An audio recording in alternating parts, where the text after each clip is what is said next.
आपल्याकडे नुसत्या स्कायस्क्रॅपर्स होत आहेत, उंच इमारती होत आहेत, परंतु खाली काय आहे?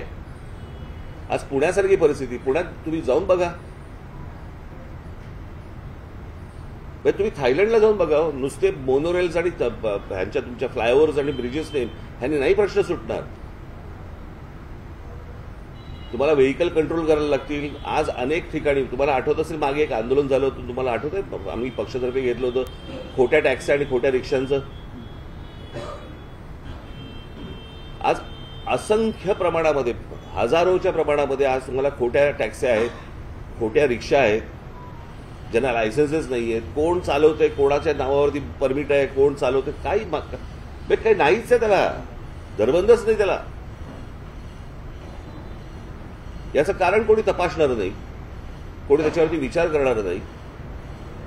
चिरबिरी घेऊन सगळे सुटणारे आहेत, असं शहर नाही उभं राहू शकत.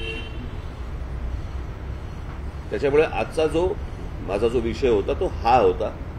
आणि माझी तुम्हाला सगळ्यांना विनंती आहे की विनाकारण आत्ता मला इतर कुठचेही पॉलिटिकल प्रश्न न विचारता कृपा करून जर समजा या विषयाचं गांभीर्य राखून जर समजा तुम्ही हा विषय लावलात तर मला आनंद होईल त्या गोष्टींचा.